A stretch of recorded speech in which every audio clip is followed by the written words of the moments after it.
Welcome back, Patriots, to the Bald Brad Show. It is Tuesday, September 24th, and it's really boggling the mind, folks, that we are so close to the election.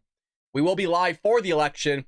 I'm going to make sure I get snacks. I'm going to make sure that I get coffee, meaning 1775. We're going to brew that bad boy for Election Day, folks. We will be here live for it. We got still about 40 days or so, but we will be live, and that's what the topic of discussion is today. How Democrats will sit there and carry out their master plan for the 2024 election. We're going to break it all down for you folks on what they're going to do. And we have more news about, I guess, an investigation on George Soros and how he's been working with the Democrat Party to basically pay for new voters. We got it all set up for you folks. If you haven't already, support us by hitting that like and subscribe button. But most importantly, that like button, because it really does help push the algorithm, or tell the algorithm to push our videos out there to new viewers who haven't seen our content or our channel. You know how YouTube is shadow banning us, folks. We all see it. It is freaking clear as day. Hell, I even upload the analytics to ChatGPT, the most newest version. I was like, hey, just what do you think about this data? Even it agreed with me. So they're going to continue to suppress us, but that's why we're over at Rumble. Make sure you follow us over there so you're up to date on all the news before you jump into your other podcast today. It's good to see all your patriots in the chat. I see you. Look at how everyone says good morning to one another, folks, because we're all here for the cause, and the cause is to get conservative thought out there. Well, let's jump into a little bit of random news before we get into our main headline. Again, their master plan to win the 2024 election. You got Vance coming out and just ripping Kamala Harris a new one over the border disaster. We are not bad people for complaining about it. But that's what they made us out to be for over a decade, JD. See, because we want to just sit there and put America first and that we shouldn't be expected to take in the rest of the world, well, now we're bigots, we're racist, right? We're xenophobic. We're all these things because we want to make sure that we take care of America first. If you kind of look at our cities, Democrats, mostly your cities, it's all dilapidated. It's falling apart. Businesses are fleeing. They're moving out. Crime is everywhere. Your streets are disgusting. So they don't want to fix it, but they'd rather fix everybody else's problems by bringing them here because now we just got rid of their problems. So here's JD Vance. And our message to Kamala Harris is, how dare you call people a racist for wanting to close down that wide open border? Our message to Kamala Harris is, how dare you call the citizens of your own country bad people because they don't want a flood of illegal migration in their country? Kamala Harris, how dare you attack the citizens of your own country for not wanting their children to die of fentanyl overdoses? Kamala Harris, how dare you call the citizens of your own country bad people? You're a bad person for causing this border crisis. We are not bad people for complaining about it. Damn. Okay. Sound like a Bald Brad rant. Is he watching the show? Is it JD? You watching the show? JD, we would love to have you on, okay? But phenomenal job right there. And look, he's not wrong. He's not wrong. We just want to fix our problems first. Can we just, for a moment here, politicians, can we just, for a moment, just figure out the problems? We just sat there, folks, and extended the government once again in terms of paying our bills. We're over $35 trillion in debt. When is this going to end? When is somebody going to take the credit cards away from our government officials? It's supposed to be us, you guys. But this is not sustainable. What the Democrat Party's doing is not sustainable. And you will see the collapse of this republic sooner or later. And you're not going to see the media call her out on this, right? The media sits there and asks Joe Biden, hey, Joey, what's your favorite ice cream? Yeah, how was vacation where you're kicking your feet in the sand? Ooh, it's so warm. They're not going to push them, but I'll tell you what, you get a Republican on CNN, MSNBC, they're going to sit there and call them out on all these things and try to fact check them. Well, Vivek has had enough of it. Vivek sits there and pushes back on CNN here. Check this out. Book focusing on the substance rather than in the mudslinging that we sometimes see in the media-driven, fueled, social media-fueled political discourse. We need to speak about stone-cold hard truths and have that debate even when it's uncomfortable in the open. That's how I think we're going to save the country. It's a big part of why I wrote this book. And I also think that I'd like to see that standard applied a little more even-handedly across the board. In that same debate, you had Kamala Harris making the claim also repeatedly, many times since, that women are bleeding out in parking lots when there isn't a shred of evidence of a single woman. By the way, right above my head here, there's a vice presidential candidate debate. We will be live for that, folks, and we'll do another damn bingo card. And I'm expecting JD just to freaking bah, bah, bah. Well, there was actually a woman who died in Georgia who, because there were two women, in fact, one in particular who couldn't receive the care that she needed. There's no evidence of a woman bleeding out in a parking lot. My point is the kind of rhetoric that's used across the board. Have you seen evidence of Haitian migrants eating pets? Like, if we're going to talk about evidence, have you seen evidence of Haitian migrants eating pets? Having gone to Springfield, I didn't see that evidence. But what I will tell you is I'm bringing that up because you brought up the Haitian migrant point. There are residents in the community that had pointed to that. There isn't even that level of a shred of evidence to support a single woman in the United States bleeding out in a parking lot. That's been a repeated claim made by Kamala Harris. So I think when we're getting into fact-checking, I think we should apply the same standards 360 degrees. And I think we should not use Kamala Harris's quote there to sidestep a debate about abortion policy, just as we shouldn't use some other quote as an excuse to sidestep a debate about immigration policy.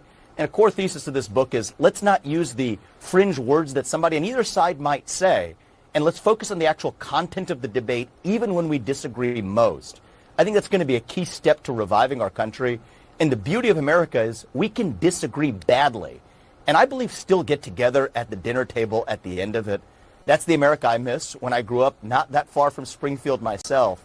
And I think that's the America I'd like to see us revive, and that was a core motive for me writing the book that we're releasing today.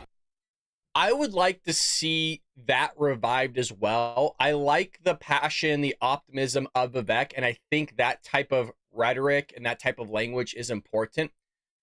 Do I think it's possible? No. And I'll tell you why. There was a recent study that came out that talked about how both sides view each other.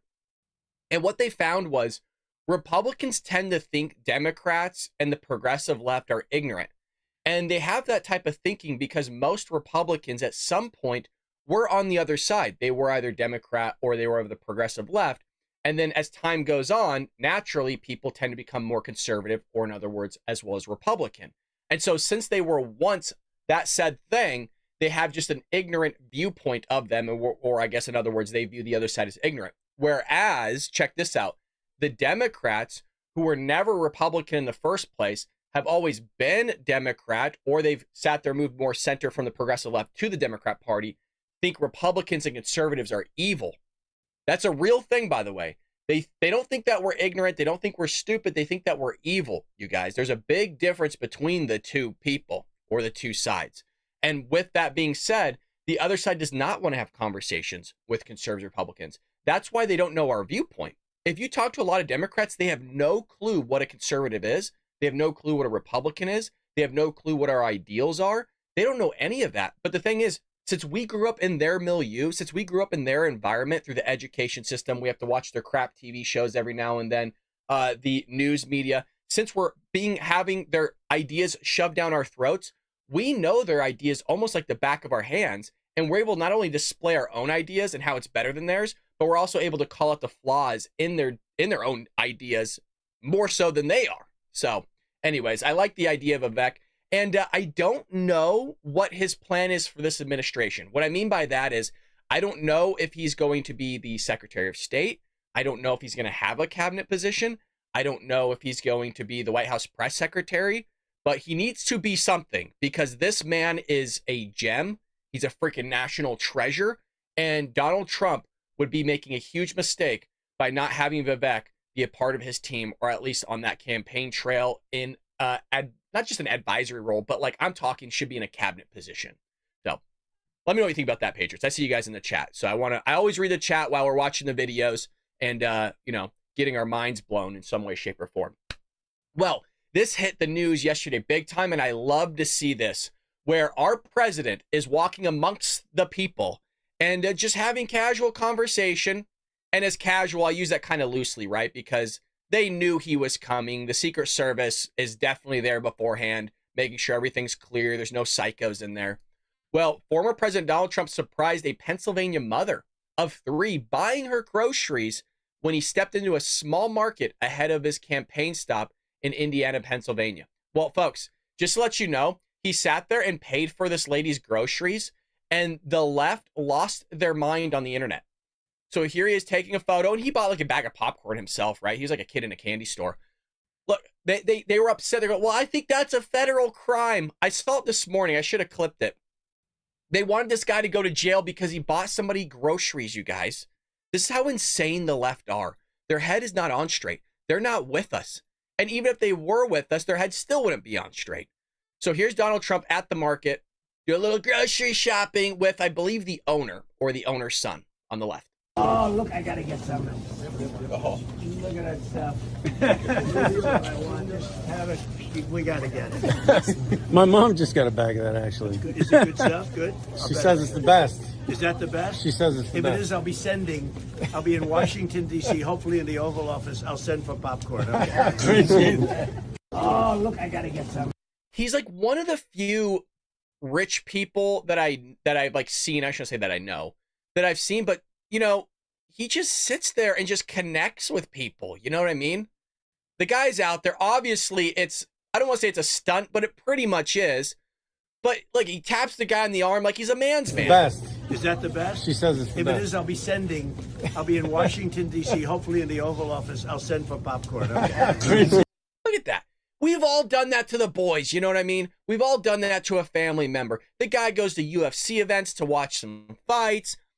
He is like a billionaire that's most closely aligned with just the average people. And when I say stuff like that, the Democrats lose their minds, right? How could you say that he's not relating to any of us? The dude eats McDonald's, you idiots. He eats McDonald's and has Coca-Cola. All right? The guy's a billionaire. You don't think he can have like high-class meals? Yeah, well, he's out of shape. First of all, this dude's not too far off away from the age of Joe Biden. This guy is still a billionaire, still has multiple businesses, buildings with his name on it, and the dude is coherent. The guy gets 4 hours of sleep. I should probably be eating what this guy's eating. Whatever the hell Donald Trump's doing's working. At least he has his own hair. I don't even have that anymore. I can't sleep 4 hours a day and perform like this guy can. And I mean that in all serious sense. I cannot perform to Donald Trump's level. And I'm 35, still young and vibrant. This guy's sitting here doing everything, putting me to shame. And he's like twice my age. I really do mean that. There's no way in hell that I'd be able to keep up with Donald Trump. I really, hand to God, do mean that. That's not me. People say that about Joe Biden, right? Well, we're all just trying to keep up with the guy. You can't believe his energy levels. Everybody knows Donald Trump only sleeps like 4 hours a night. Take the rest of it. Here, it's going to go down a little bit. It just went down $100. Thank you so much. We'll do that for you from the White House, all right? Thank you. All right, bye. Nice seeing you, everybody. Beautiful. They're your kids? Yeah, they are. 3 boys. Perfecto. Perfecto. 3 for 3. Bye, everybody. See, Joe Biden can't say that. Are those your kids? Do they want to come with me?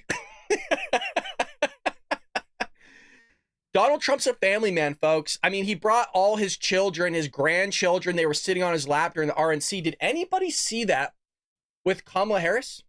Where was Kamala Harris's family? I don't even think I saw her dad or her mom, really. I think people are commenting on that, right? Donald Trump had his wife, all his sons and daughters and grandkids. It was a family event. Weird. Where was all of Joe Biden's people? He looked like he chauffeured out Hunter here or there after Hunter was done sniffing crack cocaine off a horse's ass.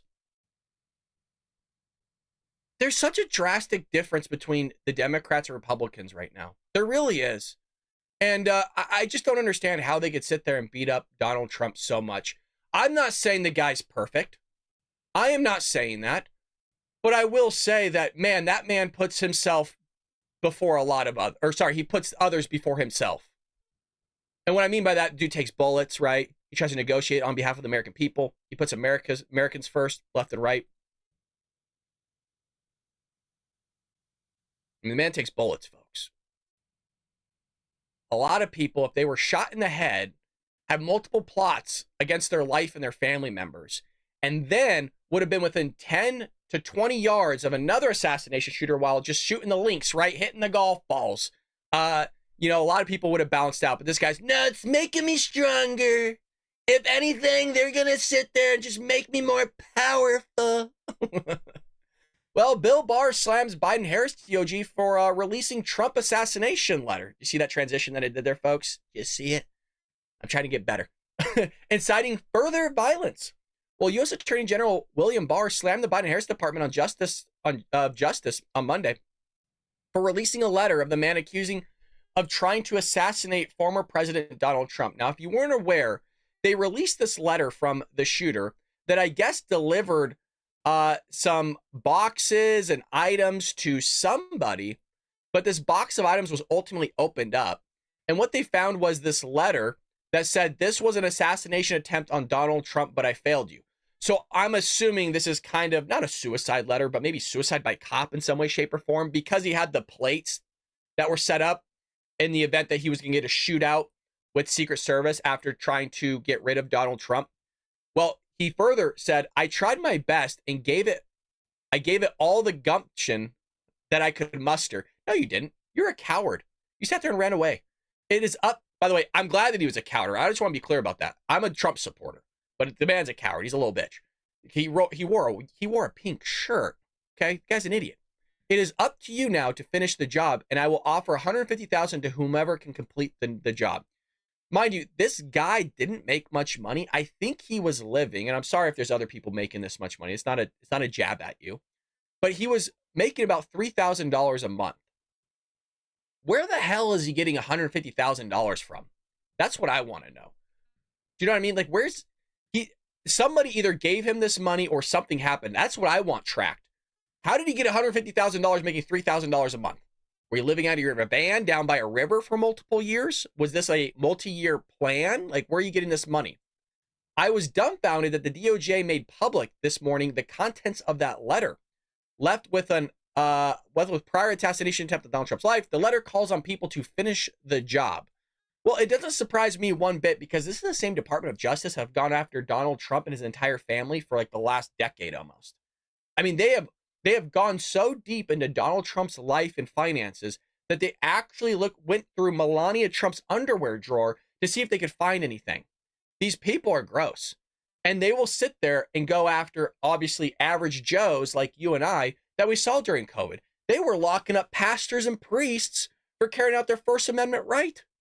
These people have no care in the world about the Constitution. They have no care in the world about your freedoms and liberties. They will lock your ass up. This is the same administration's DOJ that used the IRS to go after political opponents under Barack Obama as well as Joe Biden. This is the same administration that sat there and hired more IRS agents and tried to tell Democrats, well, they're just going to go after the rich people. Oh, man. You almost somewhat get tired of trying to connect the dots for Democrats. You know what I mean? Like, you try to sit there and map it out for them. And then they try to map stuff out for us. We're like, we already know that. We already know that. So, well, let's get into a little bit of the meat of today, the premise of the show, because I think the Patriots finally showed up after 20 minutes, right? We got to make sure that we get people some time to come in. Screams inside job. Absolutely, Mizzy. Yeah. A lot of this screams inside job, as well as what's going on with the deep state, as well as trying to win the 2024 election here in the same way. We got some foozery that took place in 2020, and we're about to break it down for you folks. If you haven't already, hit that like and subscribe button for us, folks. It really does help. It helps a lot. And it's free. Again, it's free, folks. So check that out for all of us. Now, the big part of today is talking about the Democrat Party's master plan. And I promised you that I would go over this before the election came up, of all the foozery they're going to do, as well as it kind of worked out nicely today, the fact that, well, George Soros is having a big part of what's going on. I partly like what he's doing, but I don't like what he's doing because I know what he's doing and the purpose behind it. So we'll break it down for you right now. Now, this will help segment into that, but new Homeland Security fact sheet shows illegal immigration rose again. You can't make it up. In August, the number under the Biden-Harris administration now totals more than 10.3 million illegal immigrants. Folks, just to put this in comparison, we've taken in 5% of the entire population of Haiti. I'm going to say that again.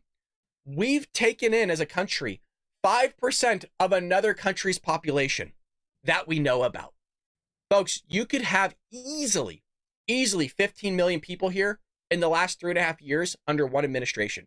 You have more people that have come into this country illegally and are here presently than half the population of our states. And yes, that does play into their master plan, and we will break it down for you. The new fact sheet by Republicans on the House Homeland Security Committee has been released, showing nationwide encounters totaled about 160,000 in August, including more than 107,000 at the southwest border, an increase of 3% from July's southwest border numbers. Lovely. Oh, this is good. Oh, nope, everything's fine, folks. The rise under the Biden-Harris administration is staggering compared to the Trump administration. All the while, you have her coming out going, "We're gonna fix the border." It's laughable. It's laughable, right? Because the part that's really funny is the fact that people believe it. You know what I mean?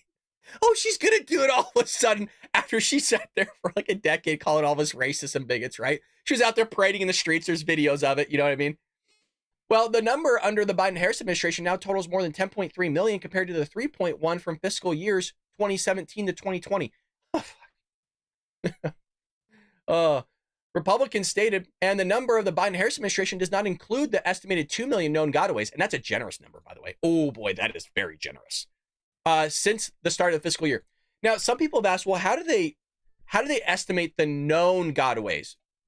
So I want to break this down. Obviously, they have the 10.3 that they full-fledged know about because these were encounters at the southern border. Boom, come on in. You're going to vote Democrat. Perfect.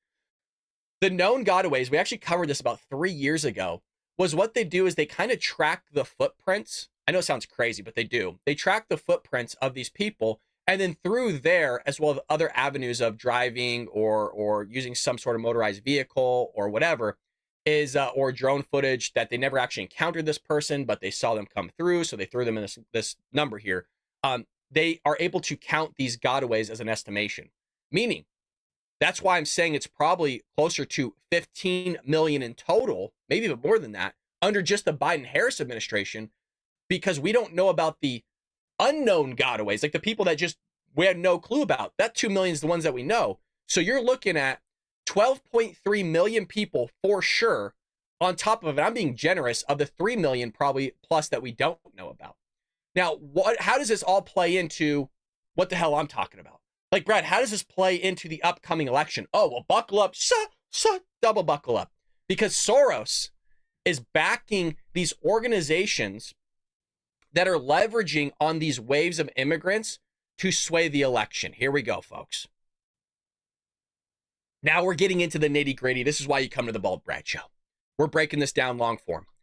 A network of left-wing organizations backed by billionaire George Soros is working to naturalize and mobilize immigrants and refugees in order to activate them at the voting blocks in swing states.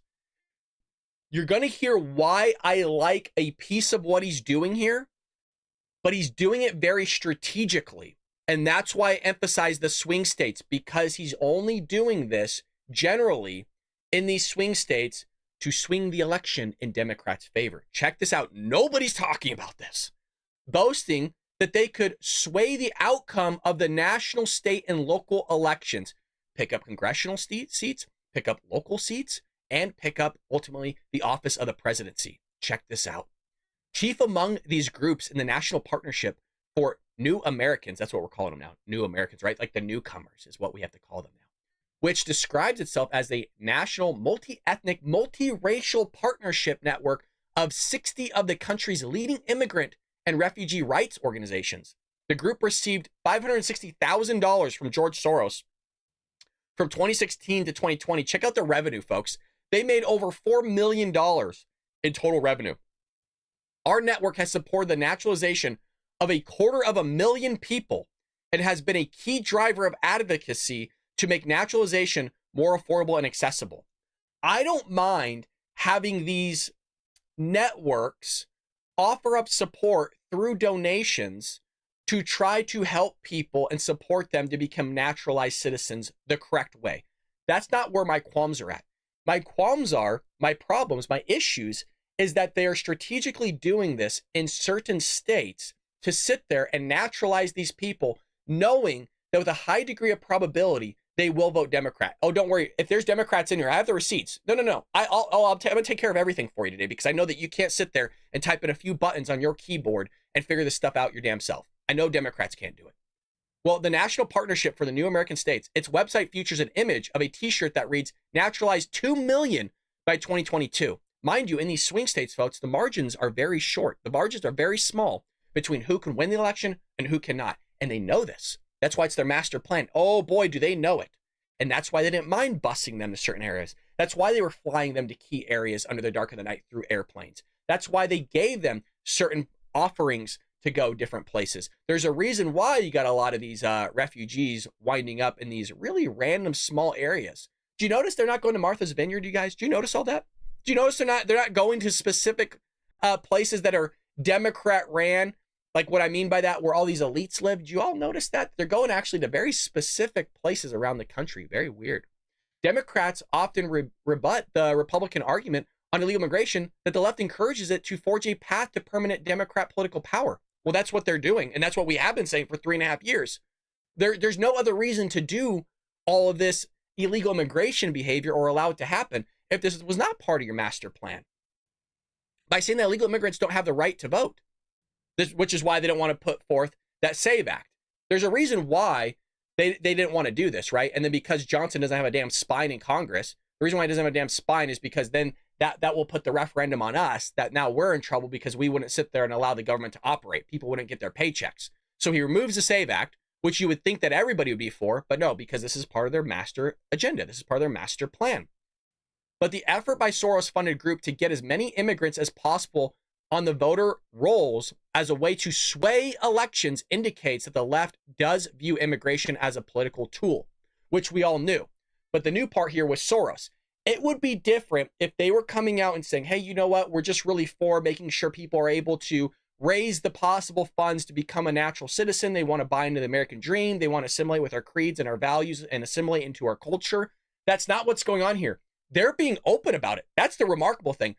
We live in such a wacky ass time where Democrats actually feel comfortable with just saying stuff out loud now. Like, I want to confiscate your guns. Yeah, I want to sit there and chisel away your First Amendment right and censor free speech. Remember, the DHS Secretary, Alejandro Mayorkas, was going to head the Ministry of Truth. Does that not sound something like freaking out of George Orwell's 1984 book? Check this one out. This is where I bring the receipts for these Democrats because they can't punch in the keyboard. One analysis found that congressional districts with a higher than average foreign-born population, oh, that's weird, voted for Democrats in the 90% of cases during the 2018 midterm election. Remember, I believe it was the 2018 midterm election that was either going to be a red wave or not, and I think it wasn't. I believe it was a blue wave. The foreign-born population residing in the United States surged to 51.6 million, the highest level ever under the Biden-Harris administration. Why? Because they know that will translate into what? Correct. To votes, folks. To votes. So here's what that looks like. Naturalized 2 million by 2022. And Democrats are like, well, what's the problem with that? You know, people just want to be a part of the American dream. Then why are you not opening up to a lot more people? Why are you specifically going towards the swing states? Why are you hyper-focusing on that? And by the way, why are they just being open about it? Like, this is not my opinion, right? Now, the master plan is my opinion, but I'm just reading what the news is telling us. Joe Biden beat former President Trump by only 11,000 votes in Arizona in 2020, a fact that underscores the impact mass immigration could have on American elections. Small margins. But remember, you have to show the receipts for everything because that ain't working. Now, you also have Georgia, right, by just 12,000. Now, how does that play in? Well, if y'all recall, in 2020, let's break down what they did. Mass mail-in voting expansion. Democrats push for widespread mail-in voting, which critics say it increased the risk of fraud, which it did. We saw the studies. We saw the voter registration rules. People were able to go to properties that didn't exist. We talk about this all the time. They're going to do it again. Well, where's your receipts? We just talked about the other day. Pennsylvania, a swing state, sat there and mailed out thousands of ballots that should have never been mailed out in the first place. It's already started. Everything I'm covering has already begun, just to let you know. Relaxed voting laws, changes to election laws, such as extending deadlines for receiving ballots, were implemented in several battleground states, sometimes bypassing state legislatures. They're going to do it again. They're going to do it again. They're not even willing to clean up their voter registration rules. So the relaxed voting laws, well, they'll change it if they need to, folks. Just wait for that one. I hope I'm wrong. By the way, I hope I'm wrong on a lot of this. Irregularities in counting. Claims of counting irregularities in key states like Pennsylvania, Georgia, Michigan. God, that sounds a lot like the ones that Biden-Harris won. With accusations of poll watchers being obstructed. That's already happening, and we have covered it already. You have thousands of Republicans that are ready to go, that have the correct and necessary criteria to be watchers, and there are hiring Democrats at levels that we've never seen before compared to Republicans to watch this stuff. The foozery is going to take place. The question is, will we have enough votes to beat out even the foozery? Dominion voting machines. Allegations that voting machines, particularly those by Dominion, were manipulated to switch votes from Trump to Biden, though no evidence has been substantiated, is actually bullshit. There is evidence. The evidence that they're speaking of is the evidence about the idea, was it enough to swing the election? That we don't know because they weren't willing to do a forensic audit. If you recall, Ted Cruz wanted to head an actual investigation on what took place in the 2020 election to kind of look under the hood. He was sitting there on the Senate floor with Senate people behind him. What I mean by that is he actually had the necessary votes to push this forward. And guess what took place while he was standing on the Senate floor with the votes? January 6th. Now, if you're a conspiracy theorist, that might sound a little odd to you because maybe with all those agents that we know about that was egging on the crowd to go inside the Capitol, those FBI agents that we know for sure there was at least 200 of them on boots on the ground just from one 3-letter agency. Can you imagine the other ones that we don't know about? Yeah, they were egging them to go into the Capitol. Well, really odd that just the timing of it, you know what I mean? Just really odd, the timing. Yeah, when the guy that wanted to look under the hood, Ted Cruz, and had the votes, all of a sudden that takes place, huh? Just the exact moment. Weird. I'll throw another one at you. Just weird how there was 2 pipe bombs at the RNC and DNC on January 6th. The moment that Ted Cruz was on the floor, they start going into the Capitol, just around 15 minutes, well, less than 15 minutes, within minutes, they found the pipe bombs, and the pipe bombs were found within 15 minutes of each other that were in totally separate locations of DC. Really weird. And really weird how nobody really gave a shit, and meaning the Capitol Police as well as Secret Service, about the pipe bomb that was within mere feet of Kamala Harris at a location that she was never supposed to be at in the first place. Why was she not at the Capitol? Weird. Anyways, let's move on.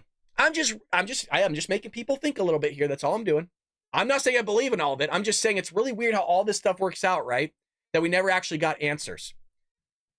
Ballot harvesting is already taking place. We've seen video of that. I mean, I've covered that before. Claims of illegal ballot harvesting where third parties collected and submitted absentee ballots, particularly in swing states. It's weird how you're noticing the master plan, right? You're noticing that I keep bringing up swing states. Everything's pretty locked in, folks. It's the swing states that they're hyper-focusing on.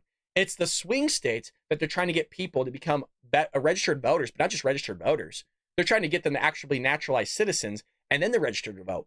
The other game plan that's taking place is what they're doing is they're allowing these illegal immigrants to get voter IDs. And with those voter IDs, they're going to be able to register to vote, which they're already doing in the states of California, Arizona, Texas, as well as the swing states.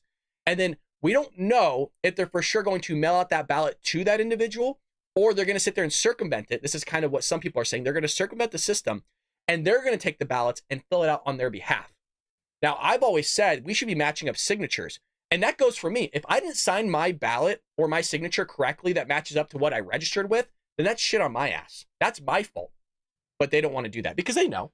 They know. And I'm being fair, right? I'm being fair that if Republican signatures don't match, that's shit on their ass. The same thing for that. In the same way, I don't think Republicans should vote illegally. In the same way, I don't think Democrats should vote illegally. I'm being fair. I'm being linear. I'm being logical that I don't want any of this to take place.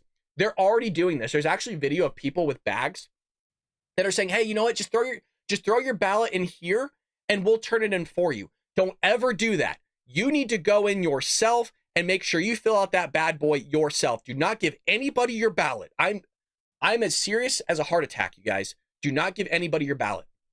Dead and ineligible voters, that's happening again. So accusation that ballots were cast in the names of deceased individuals or those who were otherwise ineligible to vote. That's going to be a big one. They have not changed this, and that's why I threw it in there. They still are neglecting to clean up their voter registration rules from 2020 and before. There's even lawsuits by the GOP and the RNC against some of these swing states because they're not willing to do it.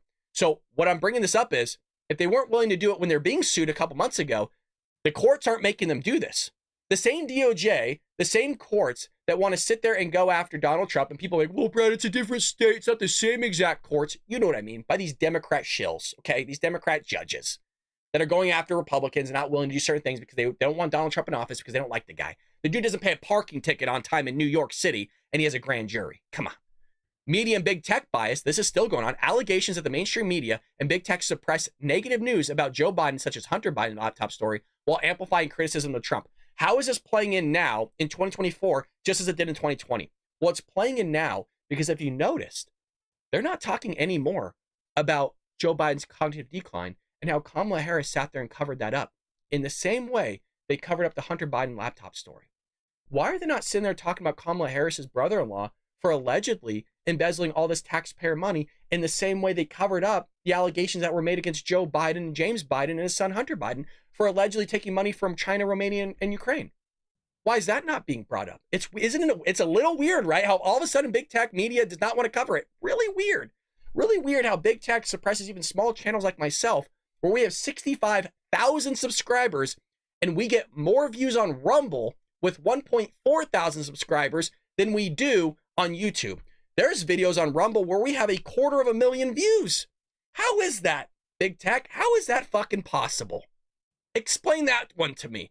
Mind you, I teach statistics and I'm very well aware of how things work. It's a little weird how we get 20 views an hour with over 2,000 videos uploaded with 65,000 subscribers and not a single bot subscriber or like ever or comment on this platform, because corporations do that, folks.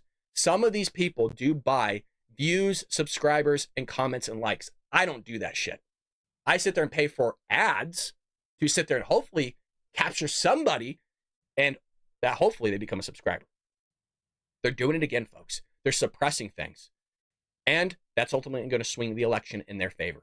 What about Mark Zuckerberg's organization to support election administration in Democrat-heavy areas, which some claim unfairly boosted turnout in Biden's favor? Well, how are they doing that now? Remember, it's all about connecting. It's all about connecting what they did in 2020 to 2024, because it's going to change slightly, right? It can't be the exact same. There's no Hunter Biden laptop story anymore. Well, there still is. We still don't know what the hell's going on with that, but you know what I mean. So in this case here, we know that big tech, the media, Facebook, and others are allegedly suppressing advertisers to work with platforms, specifically conservative Republican outlets, that will stop them from getting their content pushed out there to meet the viewers in some sort of destination. What I mean by that is they're suppressing the videos going out once again, and they're pretending like they're not, but they are. So that's all happening. That's their master plan, to do whatever they did in 2020, scale it up just slightly, and then on top of that, make sure they hyper-focus on these swing states to make sure that margin is expanded just ever so slightly to the point that they win the election. And that's why we need to be there on election night, because I want to see that foozery happen if it does, right? Remember that vertical spike that we saw in the graph? Y'all remember that vertical spike and that everybody couldn't believe that we were talking about it? Y'all remember? Let me see if I can pull it up in real time.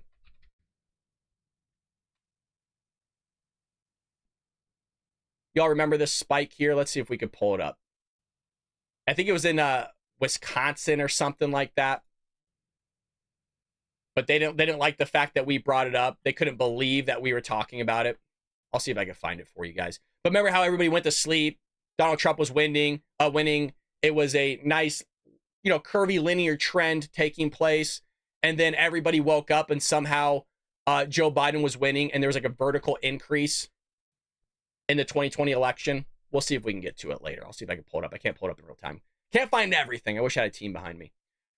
How could we forget? Absolutely. Oh, yeah. Oh, we're not going to forget. The funny thing is, a lot of people do forget. I mean, hell, people forgot that freaking Donald Trump was just a shot in the head a few months ago. Media doesn't want to talk about that. They want to memory hold that. Like I said, they're going to sit there and push nothing but Democrats. And that's why we love that clip about Vivek that we started in today's episode, where he's pushing back on the media. Now, what's astonishing here is CNN hit Kamala Harris's senior campaign spokesman, Ian Sams, with some tough poll numbers during Monday's interview. And Sam's response was essentially, well, just reject the polls.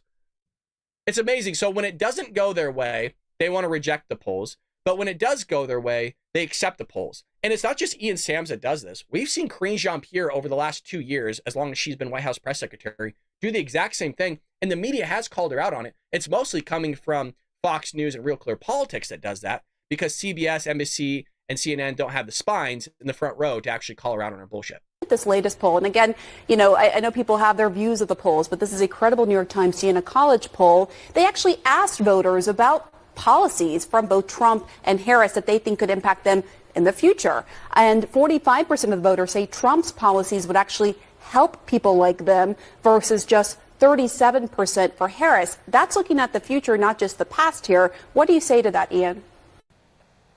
Well, again, there's been some Quinnipiac polls just over the last few days that suggest a different picture of the country, of people thinking that her economic or immigration or reproductive freedom plans would help them more. You know, the polls are going to kind of shift around a little bit. When you look at this latest poll, and the polls are going to shift around a little bit, not like by 20 points, man.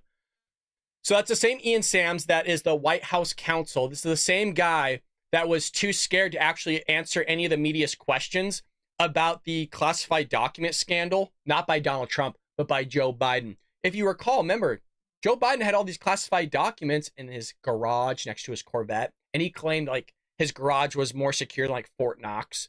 So he had those in there. He had them in the Biden-Pence Center. I mean, the dude had them freaking everywhere. The dude goes to Ireland. It's not a joke, by the way, this story. After all this is taking place, right, they spent like, I think it was at least 5 times that we know about that they kept finding classified documents everywhere from Joe Biden when he wasn't even allowed to have classified documents. He was never even president at the time. He was like a senator, and then he wasn't anything. He wasn't even vice president, and he still had classified documents, which is illegal. Well, he goes to Ireland, paid for by taxpayers, for a family trip that he's saying, well, it's a communications trip, right? It's a diplomacy trip. So he goes and visits all his family sites there in Ireland on taxpayer dime. And no joke, they find classified documents in the streets of Ireland. Like you're walking on the street, right? Just going to the pub with the boys to get a nice little brew. And you look in the street and says, holy shit, that's a classified document. That's basically what happened. Now, to be fair, it was classified documents from the Ireland side of things. But it's just astonishing that wherever this guy goes, there's just classified documents everywhere falling out of his diaper.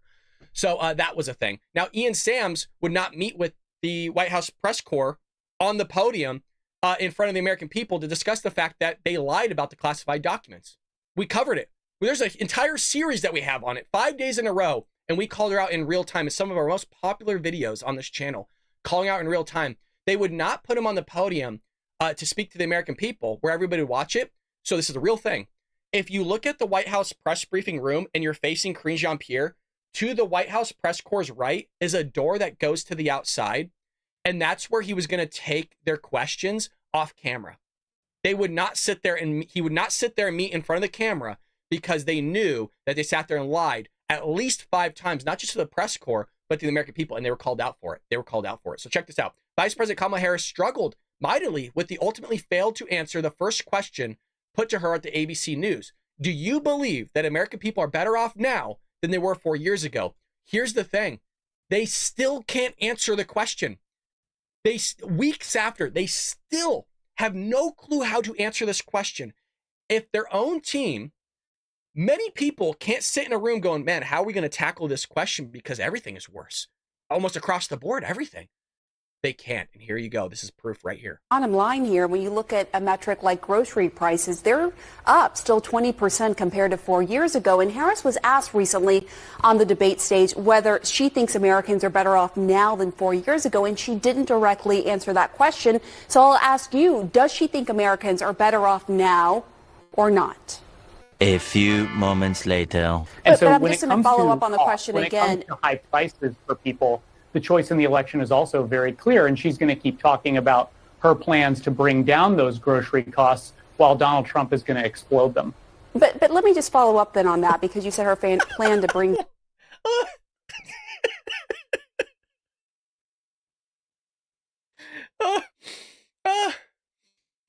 I'm not going to make it through this clip.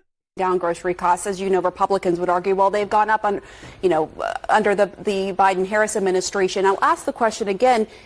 Does she think Americans are better off now than 4 years ago? Well, I think when people are running for president, they want to see, what are you going to do for me? And it's not a retrospective question. It's actually a forward-looking question. And that's what she's doing on the campaign trail every day, is saying, I understand that we have to go further for people. There are still too many people out there who are hurting. Yes, inflation has eased a little bit and prices are starting to come down, but man, we've got to go even further. And when you look at the choice on the ballot, inflation hasn't gone down. Everything's up on average 20%. Okay. But in November, it's either me or it's Donald Trump. So still hasn't answered the question. The answer is no, Ian. They are not better off than they were 4 years ago. You have to make about $15,000 more today than you did under Donald Trump's administration just to break even. People are hurting. People are tapping into their savings more than ever. There's a reason why credit card debt is through the roof in this country, not just because we've accepted credit card debt as a society, but because people just don't have any more savings. They're tapping into it. They're done. They're depleted. That's why Donald Trump, if you listen to Trump, it's actually a remarkable thing. I don't think he's going to be able to do this level, but he wants to, bring down your energy costs by 50%. Patriots, let's be realistic here. That's extremely hard to do in 4 years. Kenny, maybe, yeah, but you got to remove a ton of regulations. You got to drill, baby, drill. And that's more of a long-term goal. I don't think it's going to be 50% in his first year. I do not think that's going to happen. Now, do I think he's going to be able to lower energy costs? Yeah, I do, as long as he removes that red tape and really continues that rhetoric that he's going to support the oil rigging companies and really drill, baby, drill, increase fracking, all those things. It is possible, but I don't think it's going to happen to that level. By doing that, since everything is through freight, everything is through energy prices, you could sit there and bring down or at least stagnate the price somewhat without it continuing to increase year over year. There's always going to be inflation. Your prices are pretty much usually going to increase over time. The question is how much. And obviously that has a lot of economics to do with it and not always the president's involvement. So I'm not saying even this is all Joe Biden's fault and Kamala Harris, but a lot of it is based on their rhetoric, based on them not wanting to bring down energy prices, based on them not figuring out the supply chain, based on them putting in more regulations, more red tape that makes it difficult to do business. Like, there's a lot of blame to be had on them. I'm just saying not every variable that's involved in that multivariate analysis is Joe Biden and Kamala Harris's fault. In the same way, we could say the same thing about Donald Trump. Not everything Donald Trump does, whether it's good or bad, is all predicated on him. It's a multivariate analysis, and I know you're all aware of that. Again, love Donald Trump. I don't want you guys to feel like, oh, well, he doesn't believe him. In the same way, I didn't think Mexico was going to build the border wall, but I like the border wall talk. Okay, they paid for it a little bit here or there, but not the whole thing. Okay, and there's nothing wrong with that. Look, there's nothing wrong. People could see the exaggeration and the dream, but we always don't get there. Now, Biden will take a break from his constant vacation, you guys. Make sure you all write your hand-pinned letters like Joe Biden's your old pen pal. Y'all remember pen pals back in the day? There's a callback. Joe Biden's going to sit there. He goes, well, I'm going to take a break from vacation to figure out the Middle East and to make sure I'm supporting our military so they're not being attacked by Hezbollah, the Houthis, and all these terrorist organizations in Iraq and other places around the world, even though allegedly we don't have any American troops in these war-torn areas. And by the way, we are sending American troops to Lebanon, just to let you guys know that. You guys hear about that? We're sending like 4,000 plus Marines, as well as a bunch of other stuff, to Lebanon right now because there's basically almost a full-fledged war breaking out in the Middle East. So Joe Biden, listen carefully, guys. I got to show you this. Joe Biden has finally figured out that if he goes to the White House and stops vacationing, that he'll be able to actually put his focus on the Middle East and other areas around the world. Yeah. Thank you so much for Architect for saying hit the like button. I greatly appreciate that. Yeah, hit the like button. It does help us. Well, except he's not, you guys. Except he's not. Yeah, no, I lied to you. Yeah, no, he's not. He's not going back to the White House from kicking his feet in the sand like a little giddy schoolgirl. No. He's going back because, he's going to join The View tomorrow. That's why. Yep. Uh-huh. No. Not to fix anything. Nope. He's only coming back to go on The View. We got a clip here for you. I haven't seen it. It's Joy Behar. Not Joy Behar. Wow. Whoopi Goldberg and both idiots. That's why I get them confused. I don't see race. Here we go. Historic announcement. This Wednesday, we are honored to have the sitting president of the United States, Joe Biden, will be live on The View.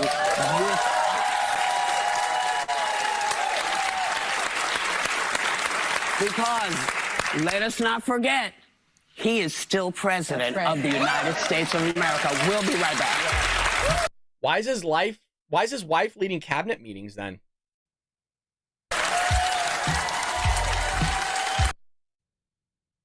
You think he'll get asked any hard questions?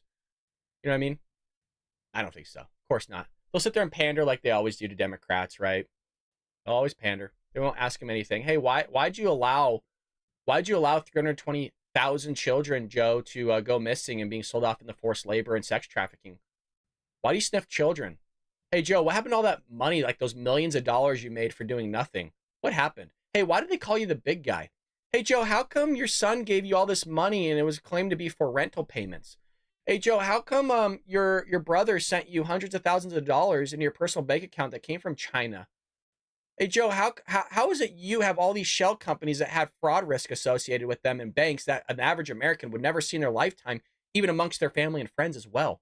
How is it you have like over dozens of those, multiple dozens? How is that possible, Joe? Hey, Joe, how is it you have all these shell companies for shit you know nothing about?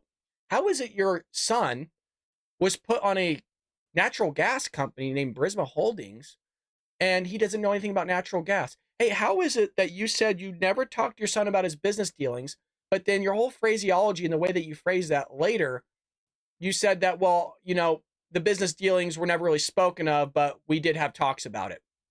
Why'd you lie about that? Hey, Joe, how come you said you didn't know Devin Archer and that the Hunter Biden family doesn't really know the guy except he was the business partner and he actually met with you at the White House and he also went golfing with you? Why'd you say you never talked about business, but he says you did? Hey, Joe, how is it that you're a millionaire? Is it all those book signings you have? Is that what it was? Is that what it was? Hey, Joe, how come you were never prosecuted for your quid pro quo? Hey, Joe, why is it you lie all the time? You just keep going, right? Those are all allegations, by the way. Allegations that were made. We got to make sure we cover that. There are allegations, folks. Allegations. Well, we also have this where you have Aaron Sorkin. This is a little bit of different news, but I just want to talk about it because I actually like it. Very rarely do I talk about culture or things that I like. So I figured we'd throw this in there so you guys get to know a little bit more about who I am. Now, The West Wing is one of my favorite shows on TV ever. I don't like Aaron Sorkin as a person, just to let you know. I don't like him as a person, but I love the way that he writes TV. The way he writes his scripts is very fast. It's very witty, boom, boom, boom, boom, boom. There's not much of what's called a beat. So in acting, whenever there's like a certain amount of pause, you call that, hey, take a beat, meaning take a pause, and there's various reasons for doing that in film. He doesn't do too many beats or pauses between the dialogue of actors, meaning that actors need to have a lot of, what's the word I'm thinking of? I guess a lot of connection between the two that allow them to really work in unison with one another and make it of a free-flowing, more of a conversation. So he visits the White House, and for the first time in a while, he's actually thought about rebooting the West Wing. Now, if you look at the West Wing, what I find fascinating is that it's a show that talks about basically the political sphere of the White House following the president, which was, is it Martin Sheen? Is that how you say Charlie Sheen's dad's name? And he was the president. And you had Rob Lowe early on, right? A lot of these famous, Bradley Whitford, like a lot of these famous actors early on. And what's fascinating, though, is if you actually watch the entire show of the West Wing, it basically is the Ronald Reagan administration. I don't know if anybody knew that. I don't think he's ever even come out and said it. If we talked about this yesterday, if you read Lou Cannon's book about Ronald Reagan's life, it's about like 1,500 pages. No joke. It's like that thick of a book. I mean, folks, this book here isn't even 1,500 pages. This book here is not even 1,500 pages. So it'll tell you how thick that Ronald Reagan book is by Lou Cannon. But if you read it, you would sit there and go, I feel like I'm just watching the West Wing right now. Even in the West Wing, there's an episode of the president being assassinated, shot. It was the same way, virtually, how Ronald Reagan was shot. Even them finding it while he's in the limo on the way to the hospital, all those other things. So he goes through the White House, and he goes, I just got a couple ideas for episodes just walking around the White House. He added, like, why didn't we ever do this? Why didn't we ever do that? And so he kind of had this epiphany of, you know, I think that he might be writing it, or at least this might have triggered it. So it would be probably another Democrat administration, but the Democrat administration, oddly enough, is predicated on a Republican administration. Because what are you going to sit there and write about? The destruction of the Democrat Party upon the American people? That's not fun for people to watch. That's why you have to do it on a Republican administration, because it looks good and sounds good. Now, you also have CBS here saying, when we drove through those Wisconsin cornfields, just about every line had a Trump sign, flags everywhere, billboards everywhere, Trump campaign offices, almost on every block. Now, this comes from CBS Morning News. We've covered the same outlet before. To kind of refresh your memory, this same outlet here are the ones that put boots on the ground at Trump rallies or at the debate or around the area in the swing states. If you recall, these people go, yeah, it was at a locality, we're at a restaurant, place was packed, not a single Harris supporter. And they kind of emphasize this. They go, well, you didn't find a single person. They go, we didn't talk to a single voter that was going to sit there and vote on behalf of Kamala Harris. They're all Trump supporters. And then we showed another episode of it, or a clip, and they say, well, we only found one. We found a single person. And what they found was no matter where they went, there was only a single voter for Kamala Harris. I bring this up because this is basically a random sample that's being generated where they're going to these random locations, random in air quotes, I suppose, and all they're seeing is Trump supporters. I bring this up because we saw the same thing in 2020 where was all the Joe Biden supporters then? I never saw a Joe Biden parade. I never saw a caravan for Joe Biden. I never saw a boat parade or a massive rally, but I saw all those things for Donald Trump in the same way. Mind you, I live in Democrat-ran areas other than Orange County, but you understand what I mean. I live in California. There's Democrats everywhere. So why is it that I still, to this day, have never seen a Joe Biden or Harris parade or like huge rally lining the streets for her? I have never seen any of that. Well, check this out. But when we drove through those cornfields, just about every line had a Trump sign. Yeah. Flags everywhere, billboards everywhere, Trump campaign offices almost on every other block. But when we drove through... Facts, folks. It's facts.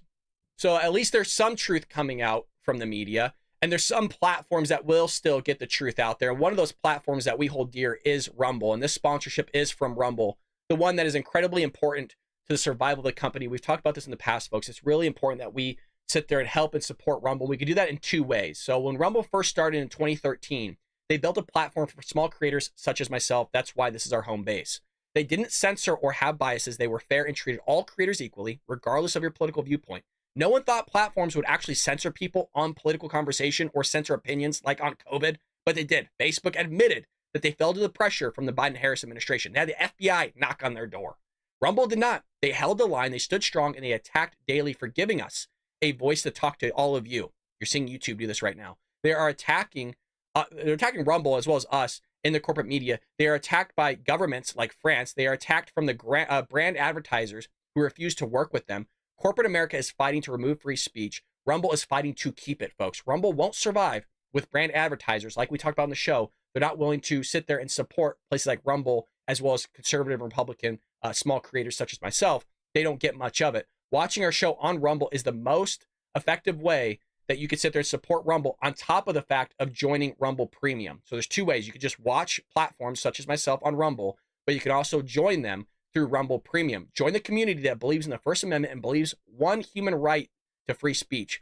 Rumble is offering a $10 off promo code using Studio when you purchase an annual subscription. Go to rumble.com/premium and use promo code Studio, folks. It's a great way that you could support a community that likes free speech, conservative thought and ideas, as well as honestly even Democrat ideas. There's some Democrats on Rumble. So it's a great platform, folks, and we have our home base. And by the way, they do a phenomenal job of supporting small creators such as myself. If I didn't think so, I wouldn't plug it. So that is the show for today, folks. I hope you appreciated it. Again, the main theme was Democrats' master plan to win the 2024 election. We saw the Democrats sitting there funding, naturalizing immigrants, whether they're here illegally or not, in these swing states specifically, so they could sit there and register them in a 90% level to vote Democrat to win the 2024 election. Amongst all those things they did in 2020, they're going to do it again, and that's why we hashed it out for all of you folks. I hope that you enjoy the Bald Brad Show. If you feel like, hey, I like this guy, or I feel like I'm getting the news, I'm getting some value out of it, hit that subscribe button. It's absolutely free. It's no cost. Follow us over at Rumble. They do a phenomenal job of notifying you whenever we go live or upload a video. So if you're new here, welcome. You are a fellow patriot. Couldn't be more than happy to have you join us. And with that being said, folks, we're going to end the show here. Always greatly appreciated. Architect says, best show on the net. Love you, Patriots. Thank you, sir. Greatly appreciated. And Patriots, I will see you tomorrow here on the Bald Brad Show. Take care.